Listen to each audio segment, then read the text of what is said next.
제가 한 절 여러분이 한 절에서 교독합니다. 세상이 너희를 미워하면 너희보다 먼저 나를 미워한 줄 알라. 너희가 세상에 속하였으면 세상이 잘 될 것을 사랑할 터이나 너희는 세상에 속하지 아니하며 도리어 세상에서 나의 택함을 입은 자이므로 세상이 너희를 미워하느니라. 내가 너희더러 종이 주인보다 더 크지 못하다 한 말을 기억하라. 사람들이 나를 핍박하였은즉 너희도 핍박할 터이요 내 말을 지켰은즉 너희 말도 지킬 터이라. 그러나 사람들이 내 이름을 인하여 이 모든 일을 너희에게 하리니 이는 나 보내심을 알지 못하니라. 아멘. 예, 오늘 요한복음 15장 18절로 21절에 있는 말씀을 가지고 세상이 너희를 미워하면 이란 제목으로 말씀을 전합니다. 우리 다 같이 한번 인사합니다. 옆 사람과 앞뒤 사람과 그리고 사랑하는 가족들과 함께 인사할 때 지난 한 주간 동안 평안하십니까? 인사합니다. 지난 한 주간 동안 평안하십니까? 평안하십니까? 평안하십니까? 선풍기가 창고로 들어가고 창고에 있던 난로가 이렇게 나왔습니다. 얼마 전까지만 해도 우리는 더위와 싸웠으나 이제는 추위와 싸워야 합니다. 정말 온기가 그리운 계절이 되었습니다. 체질에 따라서 싸우기 힘든 계절이 있습니다만 여러분들 각자는 어느 계절이 더 싸우기 힘든지 궁금해지기도 합니다.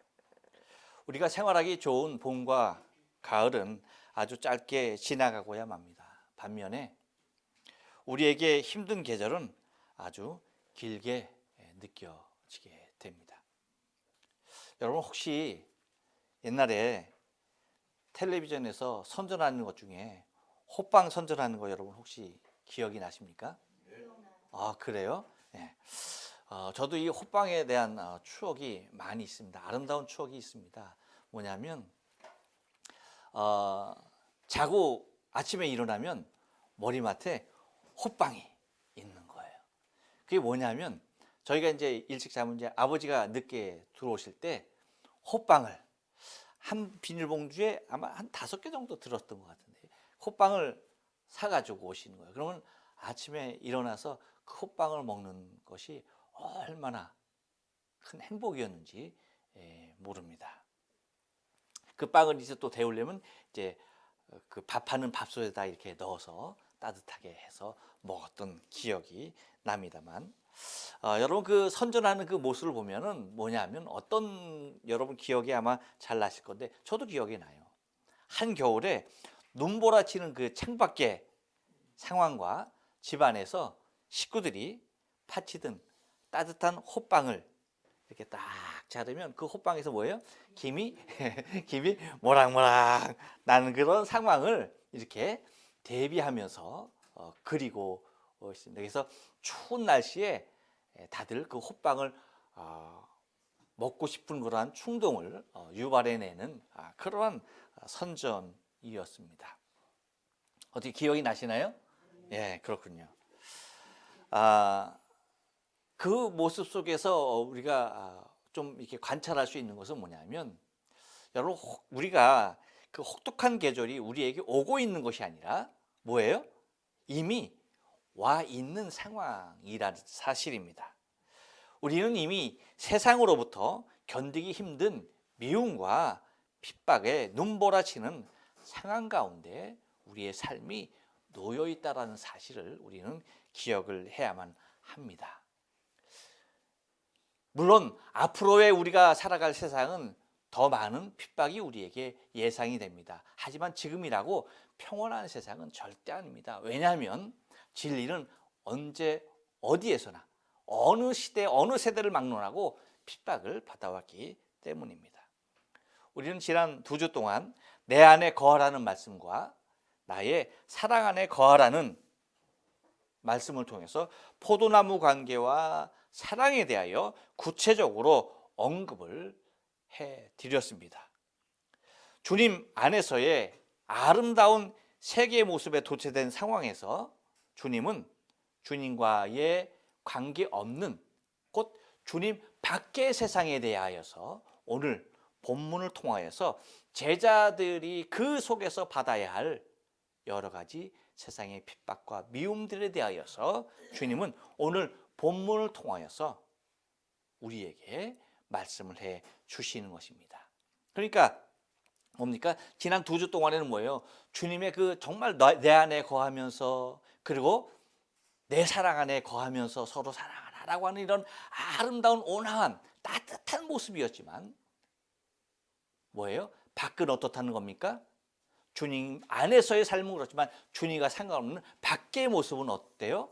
혹독한 겨울의 추위, 곧 그러한 핍박이 기다리고 있는 그 모습의 삶인 것을 우리에게 강조하고 계시는 것이 오늘 본문의 모습이라고 하는 사실입니다. 그래서 오늘은 주님이 말씀하신 대로 주님이 오늘 15장 18절 상반절에서 말씀하시는 대로 너희가 세상이 너희를 미워하며 이라고 하는 이 전제를 놓고 우리가 생각하며 은혜를 나누길 원하는데요. 여러분, 세상이 우리를 핍박하게 될 때에, 세상이 우리를 미워하게 될 때에 우리로서 생각해야 할 것들이 자리한다는 것입니다. 그것이 무엇이겠습니까? 여러분, 세상이 너희를 미워하면 한번 따라서 합니다. 체감입니다. 세상이 우리를 미워할 때에 우리가 생각해야 하는 것이 뭐냐? 체감이라는 거예요. 18절 하반절 말씀을 다 같이 한번 읽어볼게요. 시작. 너희보다 먼저 나를 미워한 줄 알라. 예. 그러니까 너희보다 누구를 더 먼저 미워했다? 나를 미워한 것이다. 나를. 여러분, 우리 이제 몸으로 계절을 느끼고 기온에 민감하게 대응합니다. 그 이유는 체감 때문이에요. 그래서 벌써 기온이 내려가면 우리는 두꺼운 옷을 입지 않으면 안 되는 거죠. 따뜻한 곳을 생각하지 아니할 수가 없다는 것입니다. 체감을 통하여 자동적으로 대처하게 된다는 거예요. 인체의 신비죠. 하지만 여러분, 이렇듯 우리의 몸은 바깥 기온에 대하여서 이렇게 민감하게 반응하고 민감하게 체감이 되어야만이 정상입니다. 그렇지만 체감되지 않는 상태라고 한다면 그것은 몸이 병들었거나 죽은 육체일 것이다라는 사실이에요. 이것은 우리의 신앙의 삶 가운데서도 이와 같은 체감의 자리가 반드시 필요하다는 거예요. 우리는 어떤 상황에서나 항상 대비되어 있어야 하는 부분이 자리한다는 것입니다. 그래서 세상의 상황을 통하여서 세상의 변화를 통하여서 우리는 항상 무엇을? 주님을 체감하지 아니하면 안 된다라고 하는 것입니다. 그래서 세상의 상황에 따라서 어느 모습에서나 어떤 상황에서나 항상 우리에게 다가오시는 분이 주님이어야 한다는 것이죠. 여러분, 한 송이 꽃의 아름다움 속에서도 우리는 주님의 말씀을 기억해야만 하는 것입니다. 그리고 한 마리의 새를 보면서도 우리는 주님의 섭리를 기억해야 한다는 것이죠.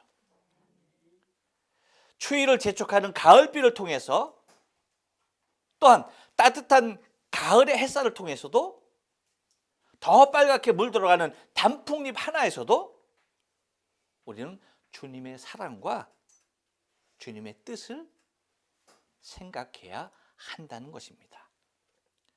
이와 같이 어떤 상황에서나 우리에게 늘 체감되어지는 분은 주님이어야 한다는 거예요. 마치 세상이 너희를 미워하면 너희를 먼저 미워한 것이 아니라 뭐예요? 나를 미워했다라고 하듯이 세상이 우리를 미워하면 할수록 우리는 누구를 체감해야 한다? 그리스도 예수를 체감해야 한다는 것이에요. 그러므로 우리는 세상이 어떤 변화, 어떤 상황에서든지 우리가 느껴야 할 분은 주님이라는 거예요.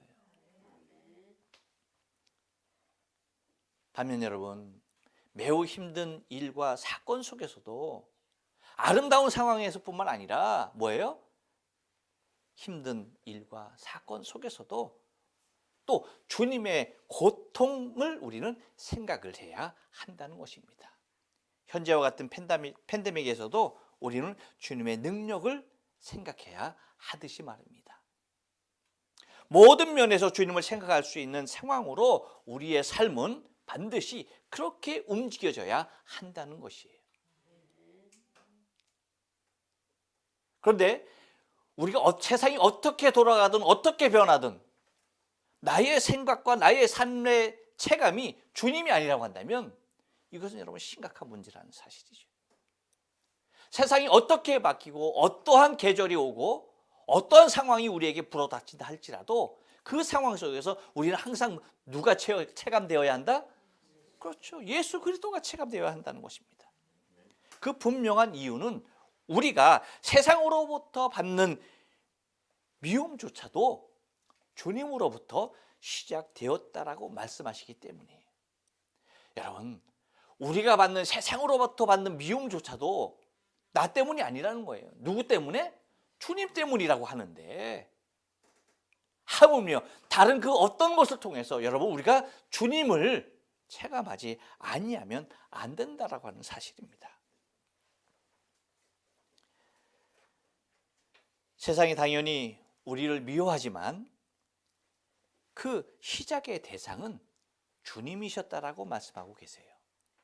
그래서 뭐라고 말씀하시는 겁니까? 너희보다 나를 미워한 줄 알아라 라고 주님이 말씀하시는 것입니다. 그럼 여러분, 세상에서의 이지매와 미움이 느껴진다고 한다면 이것을 몸소 받으신 주님을 우리는 생각해야 하는 것입니다. 곧 모든 상황에서 늘 주님이 느껴져야 한다는 거예요. 어떤 상황에서나 항상 주님이 내 중심으로 와 계셔야 한다는 것입니다. 그것이 고통 속에서라고 한다면 주님의 십자가가 내 중심에 와야 하는 것이고, 기쁨에서라고 한다면 주님의 평강이 내 안에 깊이 느껴져야 한다는 것이죠. 다시 말하면 늘 주님이 내 중심 가운데 체감되어야 한다는 것입니다. 곧 세상이 우리를 미워할 때 우리는 반드시 주님을 나의 삶 가운데, 나의 신앙의 삶 가운데 늘 체감하며 살아가는 것이 중요하다는 사실입니다. 또 하나 여러분, 세상이 너희를 미워하면, 세상이 우리를 미워할 때에 생각해야 할 것이 있는데 그것이 무엇입니까? 한 번 더 따라서 합니다. 소속입니다. 예, 여러분 19절 말씀을 다 같이 한번 읽어봅니다. 시작. 너희가 세상에 속하였으면 세상이 자기를 사랑할 터이나 너희는 세상에 속한 자가 아니요 도리어 세상에서 나의 택함을 입은 자인 거로 세상이 너희를 미워하느니라. 아멘. 예, 여러분 세상에 사랑을 받는 사람이 누군지 아십니까? 세상에 사랑을 받는 사람은요, 세상에 속한 사람이에요. 세상에 속한 사람은요, 세상에 많은 사랑을 받습니다. 반면에 세상에서의 골칫덩어리가 있어요. 누굴까요? 그것은 세상에 속하지 않는 사람들입니다.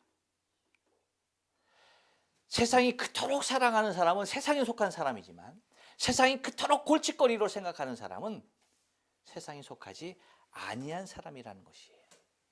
그 중에서도 특별히 주님의 택하심을 입은 주의 백성들이 세상에서 볼 때는요, 최고의 골칫거리입니다.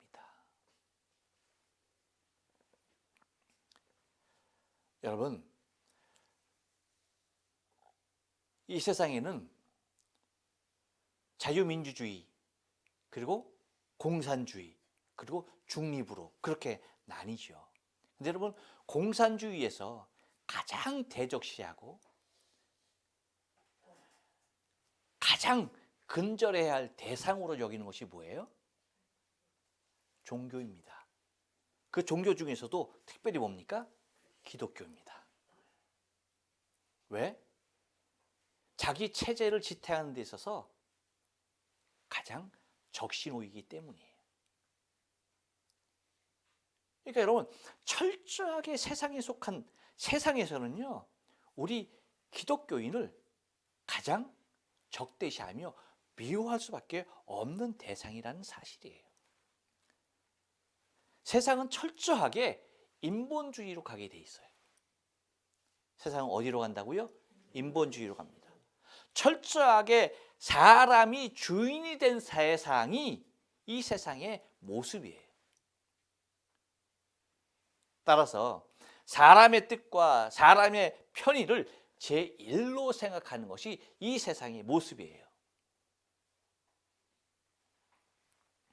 반면에 세상이 추구하는 인본주의를 가장 적대시하는 부류가 누구겠습니까? 다른 건 아니죠. 신본주의에 속한 사람들입니다. 인본주의가 아닌 신본주의. 곧 우리 기독교인들은 신본주의를 주장하고 따르는 사람들입니다. 곧 피조물이 우선이 아닌 창조주가 우선이 되는 질서 안에서의 삶을 추구하는 존재들이 우리예요. 그렇기 때문에 우리는 여러분, 아무리 인간에게 있어서 소중한 일이라 할지라도 하나님께서 금하신 일이라고 한다면 그거 쫓아갑니까? 안 쫓아갑니까? 쫓아갈 수가 없는 거예요. 아무리 인간을 위하는 모습이라 할지라도 그것이 하나님 보시기에 악이라고 한다면, 하나님께서 금하신 것이라고 한다면 절대 그것을 추종하지 않는 것입니다. 그것이 기독교인들이에요. 그것이 신본주의를 주창하는 사람들의 모습인 것이에요.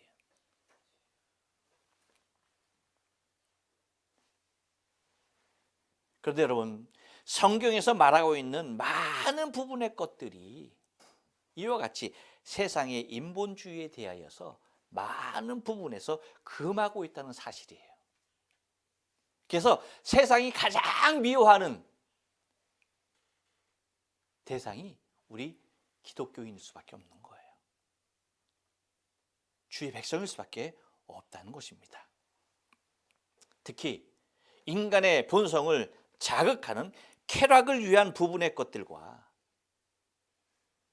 인간의 극단적인 이기심에서 오는 생명의 멸시 같은 것들, 이런 것들은 우리가 철저하게 금하죠. 왜입니까? 그것은 하나님께서 금하고 계시기 때문입니다. 그래서 여러분, 우리가 이 세상에 속하지 아니하고 하나님께 속했다, 곧 주님의 택하심을 받은 존재라고 하는 이 사실 하나만으로 우리는 그러한 세상의 미움을 받게 돼 있다는 사실입니다. 그래서 오늘 19절에서 말씀하는 것이 다른 것이 아니죠. 너희가 세상에 속하였으면 세상이 자기를 사랑할 터이나 너희는 세상에 속한 자가 아니요. 그렇죠? 도리어 뭐예요? 세상에서 주님의 택하심을 입은 자인 거로 세상이 너희를 미워한다 라고 주님이 분명하게 밝히고 있다는 것입니다. 곧 우리는 세상에 속하지 않았다는 것이에요. 믿습니까? 예. 여러분, 우리는 절대 세상에 속한 사람들이 아닙니다. 오히려 세상에서 주님의 택하심을 받은 자라는 사실을 우리는 명심해야 하는 것이에요. 따라서 세상이 우리를 그토록 미워하고 그토록 눈에 가시로 여기는 존재가 되는 것입니다. 따라서 여러분, 우리는 세상에서 사랑받으려고 하면 안 돼요. 무슨 얘기인지 아십니까? 절대 세상의 사랑을 받으려고 하면 안 됩니다. 왜? 우리의 소속은 이 세상이 아니기 때문이에요. 근데 여러분, 안타깝게도 현대 많은 이 물질 문명의 시대에 현대 많은 기독교인들이 세상에서의 사랑을 구하고 있습니다. 그 세상에서의 사랑을 구하고 그 세상에서의 사랑이 곧 하나님의 사랑으로 착각하고 거기에 목을 매는 사람들이 얼마나 많은지 몰라요. 그것뿐이겠습니까? 교회에서 하나님께 드려지는 예배를 통해서도, 선포되는 말씀을 통해서도 세상을 사랑하고 세상의 사랑을 받는 것이 마치 하나님의 사랑인 듯, 그렇게 왜곡된 말씀이 얼마나 많이 공연하게, 또한 암시적으로 전해지는지 모르는 것이죠. 왜? 많은 성도들이 세상의 사랑을 사랑하고 기대하고 있기 때문에 거기에 부응하려고 하는 말씀들이 너무나 쉽게 전하여지고 있다는 것입니다. 또한 이 말씀을 받은 성도들은 그렇게 또한 확신하고 세상의 사랑을 찾아서 한 주간 헤매고 오는 것을 우리는 발견하게 된다는 것이에요. 여러분, 우리는 분명하게 기억해야 합니다. 주님이 말씀하신 대로 세상에 있던 나를 주님이 택하셨어요. 오히려 세상에 있는 나를 택하셔서 세상에서 나를 끄집어 오셔서 주의 택함을 받은 자로 부르셨다는 사실을 여러분 잊지 마세요. 그렇기 때문에 우리는 세상에서의 사랑을 절대 기대하면 안 된다라고 하는 사실입니다. 왜요? 우리의 소속은 세상이 아니기 때문입니다. 세상에서 택함을 받은 오직 주님께 우리는 소속되어져 있기 때문에 우리의 소속이 어디인가, 이것을 우리가 분명히 하지 않으면 안 된다라고 하는 사실이에요. 요즘과 같은 이러한 불확실성의 시대에서, 이러한 세상에 살수록 여러분 소속이 확실해야만 합니다. 그래야 우리의 믿음을 온전히 지켜나갈 수가 있어요. 주님이 말씀하신 것을 기억하세요. 너희가 나의 택함을 받은 자인 거로 오히려 뭐예요? 세상이 너희를 미워한다. 그러므로 여러분, 우리가 만약에 세상에 있다라고 한다면 세상의 사랑을 받는 자이죠. 그렇죠? 하지만 우리는 세상으로부터 미움을 받을 수밖에 없는 존재예요. 그것은 우리의 소속에 관한 우리의 정체성이 분명하기 때문입니다. 또 하나 여러분, 세상이 우리를 미워하게 될 때에 생각해야 할 것이 있는데 그것이 뭐냐? 한 번 더 따라서 합니다. 운명입니다.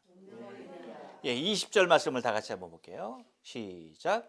내가 너희더러 종이 주인보다 더 크지 못하다 한 말을 기억하라. 사람들이 나를 피파하였은즉 너희도 피파할 터이요 내 말을 지켰은즉 너희 말도 지킬 터이라. 아멘.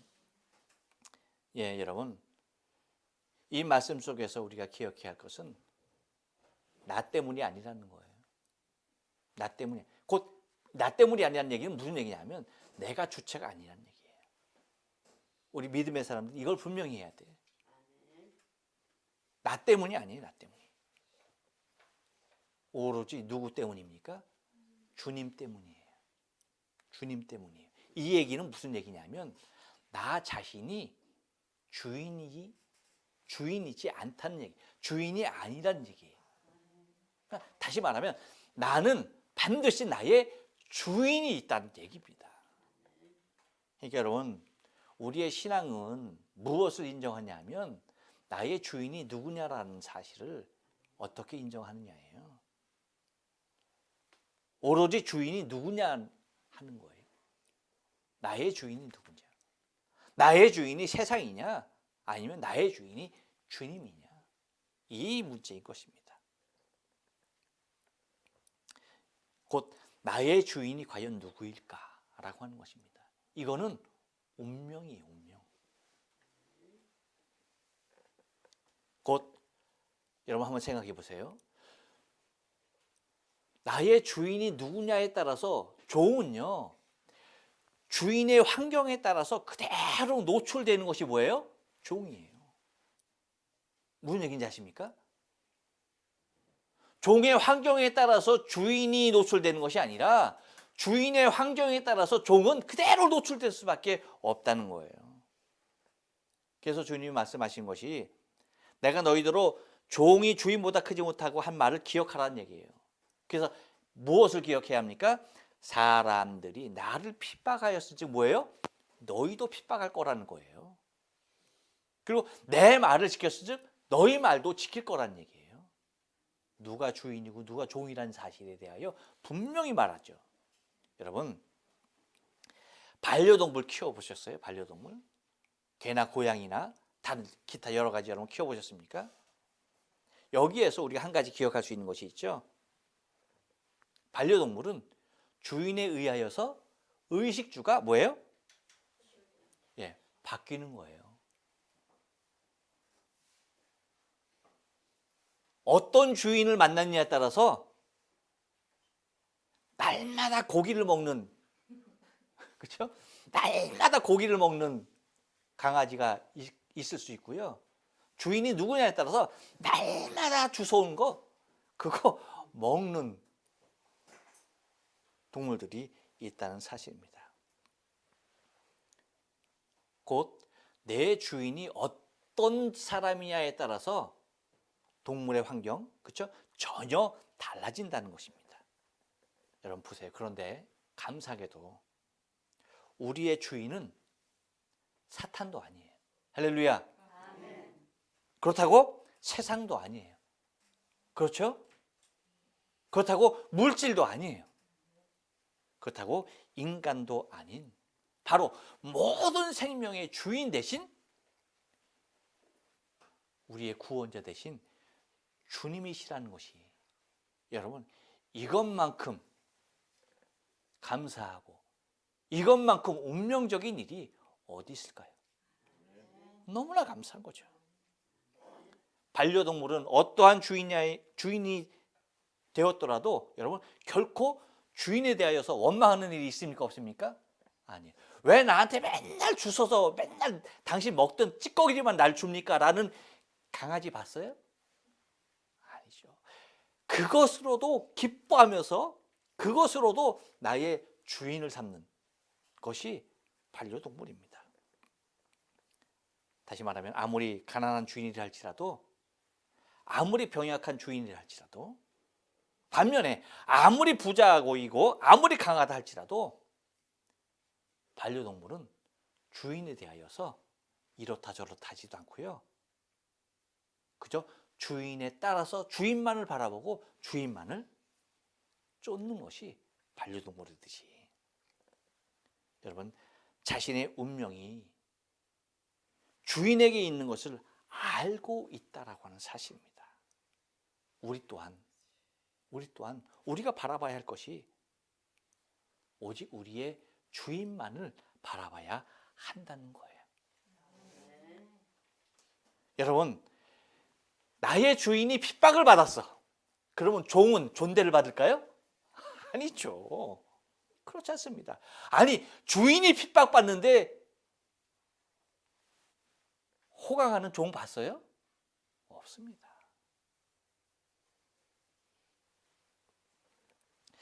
여기서 우리가 기억하고 생각해야 할 것이 바로 우리의 주인입니다. 어디에서나 자신이 주인 되려고 하는 우리의 아주 악한 근성들이, 여기에서 우리는 노임을 받아야 해요. 많은 사람들이 스스로가 주인의 자리에 처하려고 하는 사람들이 얼마나 많은지 모르죠.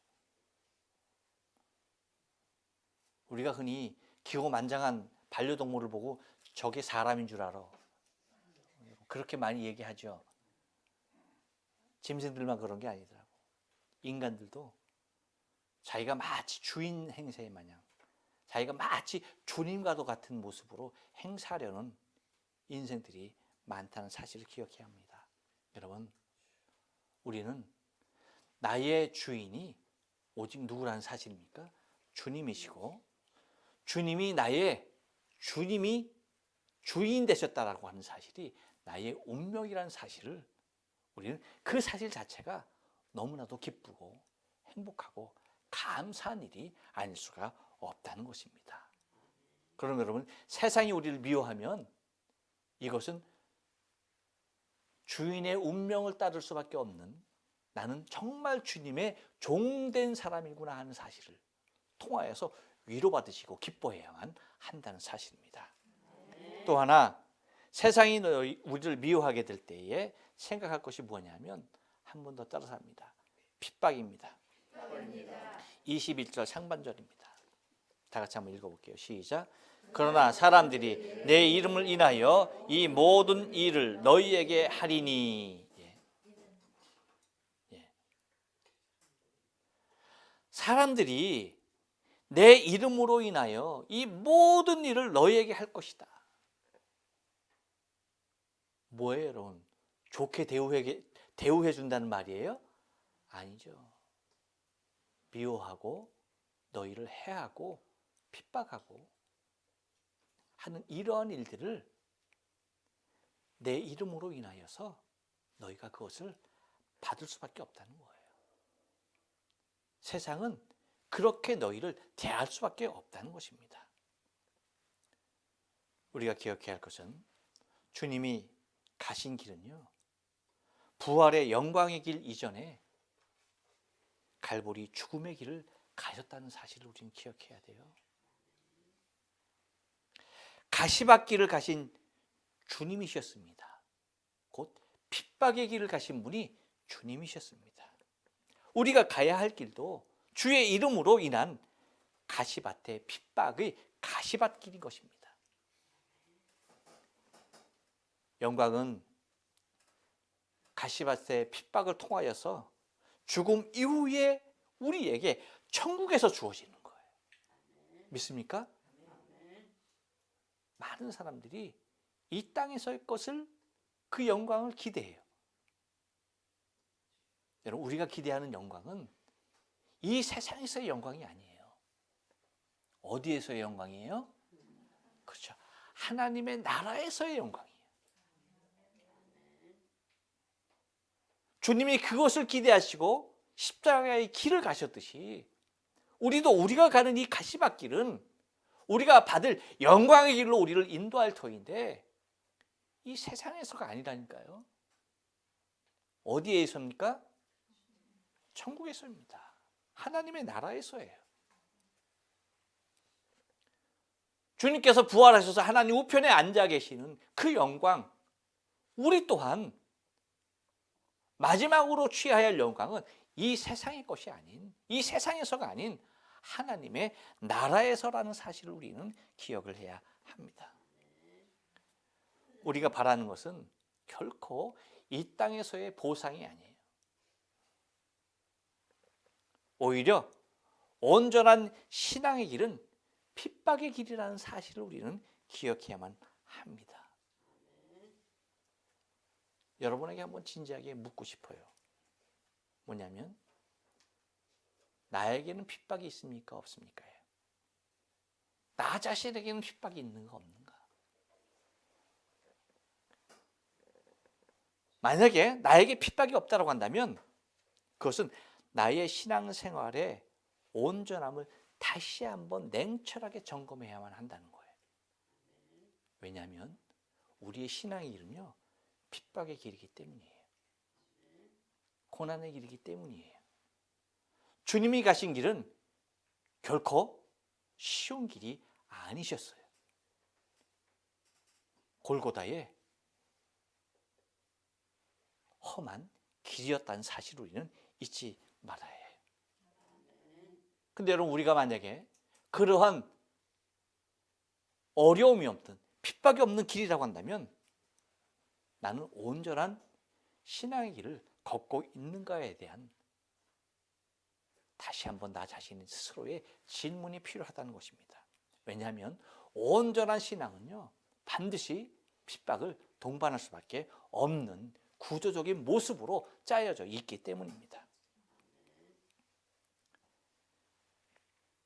혹시 이 세상에서 여러분 편하게 잘 살기를 원하고 계십니까? 이것은요, 그리스도인들이 최종적으로 바라는 목적이 되어서는 안 된다는 사실이에요. 이 세상에서 편안하게 잘 사는 것이 우리 그리스도인의 이 땅에서의 최종적인 모습이 되면 결코 되지 않는다라고 하는 것이에요. 왜요? 주님이 그렇게 말씀하셨으니까.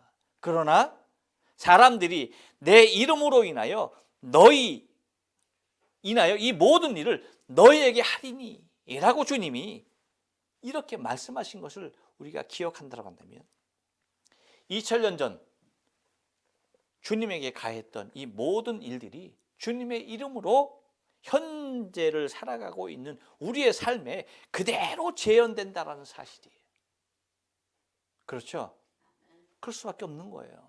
왜요? 여러분, 주님이 2000년 전에 핍박을 받은 그 상황에서 여태까지 한 번도 이 핍박이 멈춘 일이 있습니까? 없어요. 어느 때까지 멈추지 않습니까? 주님 오시는 그날까지 멈추지 않는 거예요. 그런데 마치 현대의 복받은 그리스도인들은 이 고난에서 면제되어야지 하나님의 진정한 축복을 받았다라고 하는 아주 그릇된 잘못된 생각들로 가득하다는 사실이에요.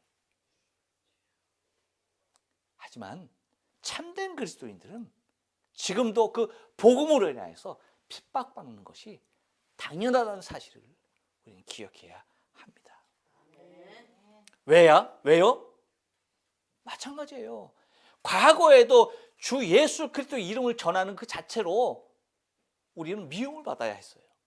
지금은 여러분 예수 그리스도 전하면 사랑받습니까? 아니에요. 지금도 마찬가지입니다. 아무리 가까운 사이라도 아예 전제하고 사귀는 사이가 있죠. 당신하고 나하고 이렇게 친하게 얼마든지 가깝게 지내는데 나에게 무엇만 말하지 말아라? 예수 믿으라고만 말하지 말아라. 그거 말하면 뭐예요? 갈라 쓰겠다는 거예요. 지금도 예수를 증거하는 삶은요, 핍박의 길입니다. 그 길이 주님이 가신 길이기 때문에 주 예수 그리스도 이름을 제시하는 곳에서는 언제 어디서나 돌변하여서 핍박이 될 수밖에 없다는 것입니다. 그런데 왜 우리에게 이러한 핍박이 있어야 할까요? 왜 우리에게 이러한 핍박이 있어야 할까요? 그 이유는 명백합니다. 딱 한 가지입니다. 왜 우리에게 핍박이 있어야 하느냐? 그것은 그 핍박으로 말미암아서 우리의 소망이 하늘로 이어지기 때문이에요. 만약에 여러분 핍박이 없는 삶이라고 한다면요, 절대 우리의 소망이 하늘로 향하지 않아요. 기억해야 돼요. 그렇기 때문에 많은 핍박이 없는 수없이 많은 그리스도인들의 소망이 이 땅에 있어요.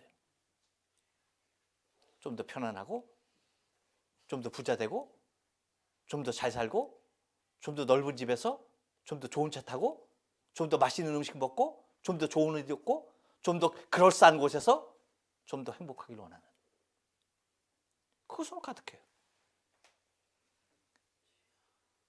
그래서 절대 하늘에 소망을 둘 수가 없다는 거예요. 하지만 핍박이 있음을 통하여, 핍박을 통하여서 우리는 어디에 소망을 갖게 됩니까? 하늘의 소망이에요. 하늘의 소망. 하늘의 소망.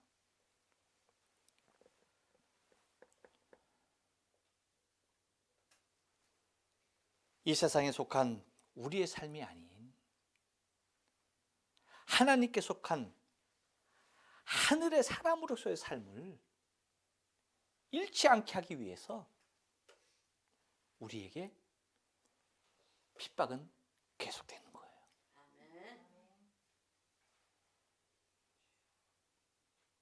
예수님 당신의 이름으로 인한 그 핍박은 지금도 계속되고 있습니다. 왜요? 그래야 이 사람들이 진정한 하늘의 소망을 두고 살아가니까. 이 세상에 핍박이 없으면 하늘의 소망은 없습니다. 이 세상에서 더 편안하게 잘 사는 것만 꿈꾸기 때문이죠. 여러분, 세상이 우리를 미워하는 것에 대하여서 전혀 이상하게 생각하지 마십시오. 그것이 정상이에요. 그것이 정상이고, 그것이 없으면, 만약에 세상이 나를 미워하지 않느냐 하면 나는 세상을 사랑하는 사람입니다. 그것이 반증이 되는 거예요. 세상이 나를 미워하지 아니하면 나는 무엇을 사랑하는 사람이라? 세상을 사랑하는 사람이라는 얘기예요. 내가 주를 사랑하는 사람이면 반드시 세상은 나를 미워할 수밖에 없는 구조예요. 바라긴 여러분, 세상이 너희를 미워하면 무엇을 생각해야 합니까? 항상 체감해야 돼요. 주님을 생각해야 합니다. 그리고 세상이 우리를 미워하면 나의 소속이 어디인가? 그리고 세상이 나를 미워하면 나의 운명이 무엇인가? 나의 주인이 누구인가? 이거 생각해야 합니다. 그리고 세상이 나를 미워하면 핍박을 통한 나의 소망이 하늘에 있다는 사실을 여러분 항상 기억하면서 마지막 얼마 남지 않은 우리의 이 땅의 인생의 삶이 이 세상의 것으로 가득한 것이 아니라 오히려 이 세상이 나를 붙잡고 있는 그 모든 것들을 하나하나 다 끊어버림을 통하여서 우리의 소망이 저 하늘을 향해서 활짝 올라갈 수 있는 저와 여러분의 신앙의 삶 되어지길 주님의 거룩하신 이름으로 축원합니다. 네, 기도하십니다.